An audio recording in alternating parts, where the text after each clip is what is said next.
Hi, welcome to the Scribe Studio. My name is Mark Walker. I'm here with Brendan Peterson. Mark. Hi, Brendan.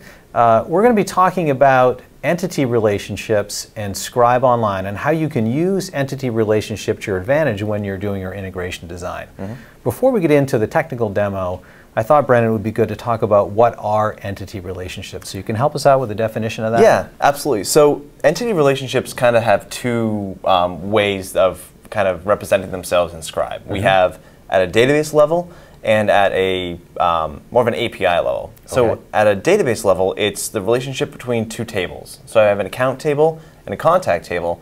That contact has a foreign key that points back to the account table. So that's a defined relationship in SQL or Oracle or MySQL. Something declared in the database. Exactly. Yeah. So we've got that. And then in something like CRM or Salesforce, it's a metadata type of a discovery that we're doing. So that's defined in the UI. I've said that my accounts and my contacts and my custom object are all related.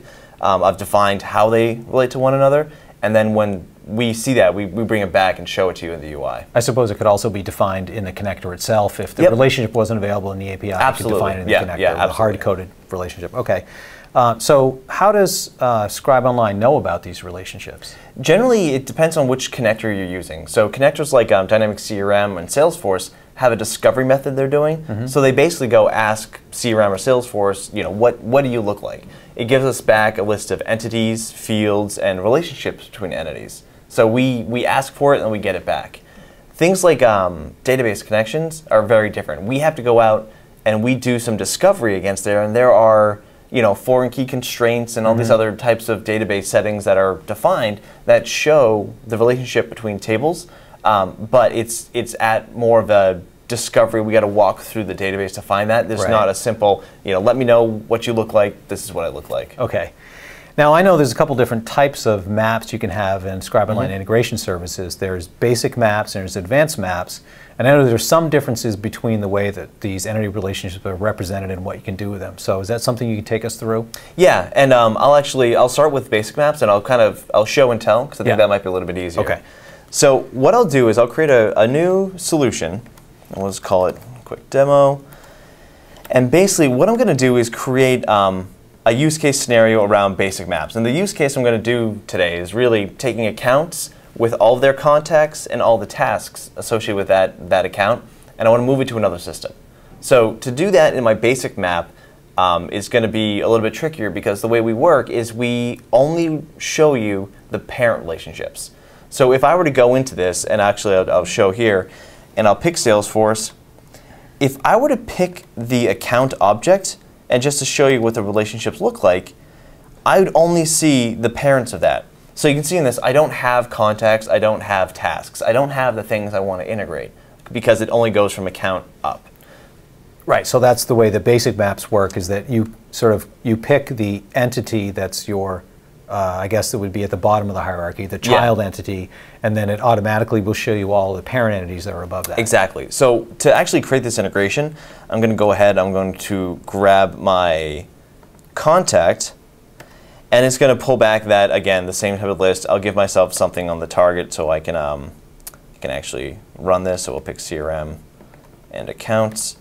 And what I'm going to see is, instead of seeing, like I did before with the account, I'm going to see contact and all of its parents. So now I have account as an object that I can integrate from, and I can move that data, I can map it across and create those links now from my parent entity to the entity I want to write to. Right, so what we're seeing on this screen here is that what you expanded is that's a parent entity of contact, and contact was the entity you selected on the other screen as your main entity, and then you're now able to access any of the fields that belong to that parent entity and then make them part of your data maps. Exactly, exactly. And the other problem with this is that I mentioned that I wanted to show accounts with contacts and tasks. And you can see in this, there's no task listed. So what I have to do is I actually have to have two maps that walk through that same kind of set of data, where now I'm going to pull back, instead of contacts, I'm going to pull back tasks. So I'll scroll down and grab that. So why two maps? And it's really because I can't get to entities that are on the same level. So, related to an account, a contact and a task are the same because they're a child of account. Okay. But because I have to go from the bottom up, I can't see the other related entities. So now that I have task, I can also see that account and then all the other entities that task relates to. So there's a lot more here than you saw with contact, and that kind of shows you, how you have to start low and move your way up. So in this integration solution scenario, you'd have to have two maps to accomplish what you want, to get the contacts, the accounts, and the tasks. Yeah, exactly. Okay. Now, can you do any changing of the way those relationships work from inside of this user interface? No, that's a good question. You can't. We are kind of stuck with what you have in that connection itself. So if I want to make a change, I got to go to that, the application or the database, do that there, refresh my metadata in Scribe because I have to let Scribe know that there's been a change, and then I would be able to see the new relationships. All right. So now we've gone over the basic maps examples. Let's talk about advanced maps. Yeah, so advanced maps are nice because it's not limited by the same constraint. So I can start from any entity and go up or down. So I can find its parent or its child based on what I have there. So I can actually, to show you, I can show you with the same exact use case that accounts with contacts and tasks, how that would show itself with an advanced map instead. Sure. Okay. So with advanced maps, it's not just a UI change that we've done. It's really, functionality-wise, it's very different. So I'll do the exact same scenario. I've got my Salesforce. I'm going to add my query. And in that query block, I'm going to be able to pick from my account this time. So now I got my account, and this is what the more natural way of thinking about these joins is that I have my object I want, and I want everything that comes along with it. So I want Scribe and all of its contacts. I don't want to have to go through every contact and they happen to be related to Scribe or Aberdeen or these other customers. I just want that one transaction at a time. So this makes you able to do that because I have my related entities, and here, when I add them, I can see the full list of all the entities that are related to that account. So both, again, parent and child. So here I can go ahead, I'll grab my contact, and I will grab my task. And so a couple things pop up immediately here. First is that I can see I have different relationship types I can select. So for my task, I'm going to have just my regular tasks. I can see it's a child entity. My contacts, I have different levels of contacts that I could have. So I've got different types of relationships show up here differently. So these two are good examples of children. If I want to add another, I can add a parent. And I'll do that for just another account, where I want my parent account, and I can see the type is listed as parent. So you don't really define whether you want it to be a parent or child relationship. You just pick a relationship, and based on that, the screen tells you whether it's a parent or child. Yeah, and actually more than that, in that relationship dropdown, so if I look in this parent account or master record account, this could be, in this case, because it's accounts, they're both parented, but if you were to take a different entity, one along the lines of, one along the lines of a user, let's say. So I've got different relationships for users. I've got modified by, I've got owners. This could end up being that if I've got a different type of relationship, let's take contacts as an example. So Dynamics CRM has the idea of a parent, not a parent, a primary contact. Right. That would be a parent relationship to the account because it's one-to-one. Okay. Versus the child, which is going to be, it's going to have many children hanging out. That's a one-to-many. So exactly. So you can have one object could have two different types of relationship depending on how many records we expect back. And that's one of the biggest things with this is that I'm only going to get one record for a parent, but I'm going to get many for those children. Right. The other thing that I can do here is I can define the join type. So for my contacts, right now it's going to do an outer join, which is going to give me every account. And then if they happen to have an account, contact, task, or user associated with it, I'm going to get that data as well. But I might have a contact that, an account that has no contacts. Right. So this is going to allow that to happen where I could have no contacts. So in a roundabout way, you could sort of use this to do some type of filtering. Yeah, and that's by using an inner join. Exactly. So if I just change that to an inner, now I'm only going to get accounts that have contacts as well. Right. So I'm going to change how I'm going to get this data, but it's going to only be at this kind of join level. So that's another benefit that you get with this. So now that I have that set, I can do a couple cool things. So I can say, I want to update, insert my accounts. I can also add this for each child loop and say for every, say contact.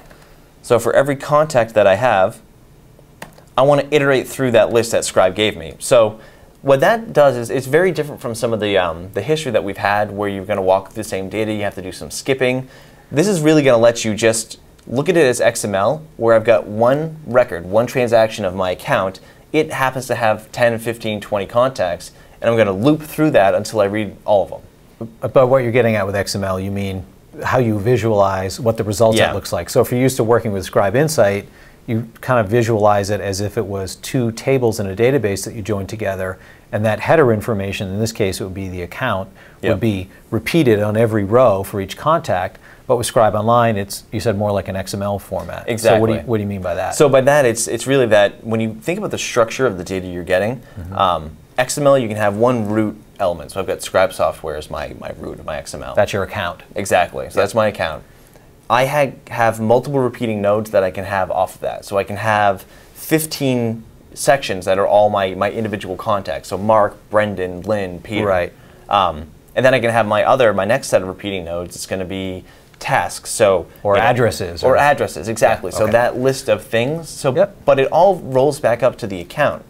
And that's important because the way that we work with Scribe Online is it's based on row usage. Okay. So by having it roll back to the account, I've got my one account. So I've got Scribe software. I've got 100 contacts, and I've got 100 tasks. So in the end, what I'm going to do with this job is I'm going to create one account, 100 contacts related to that account, and 100 tasks related to that account. So I'm going to have 201 records I'm creating inside my target operation, my target system. It's only going to count as one row in Scribe because it always goes back to that primary entity that you're dealing with. It goes back to what you selected for your query. Exactly. So we give you a lot. You kind of get all the extra stuff for free, so that you have really it's truly transactional. So you want it to be that primary entity that you're dealing with, not all the nickel and dime every piece and part. Right. One of the other key things that he was pointing out at the beginning that I don't want to overlook is the importance of the for each child control block.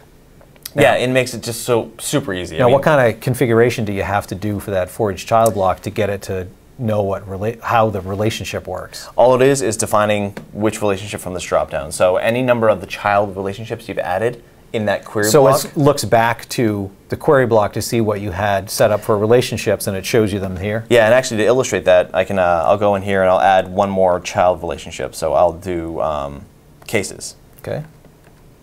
So we'll do our cases as a child, and if I go back to this for each child loop, it's going to add cases. Oh. So it really is, as you add things, it's going to dynamically show up in there. So it's a pretty slick interface that we've got here.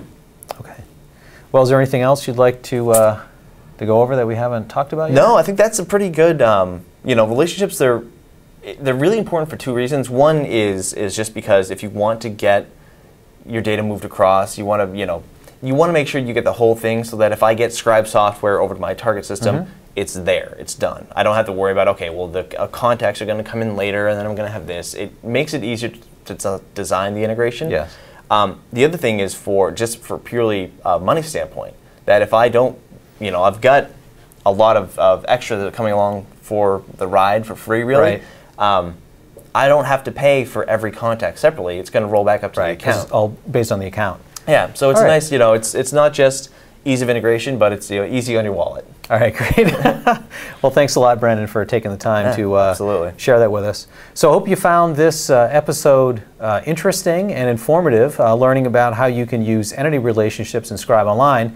If you'd like to follow Brendan or myself on Twitter, Brendan, at Brendan603. Brendan603, and I'm Mark at Scribe, and both of us contribute to a specific, technical information only account that we call Scribe Nerd.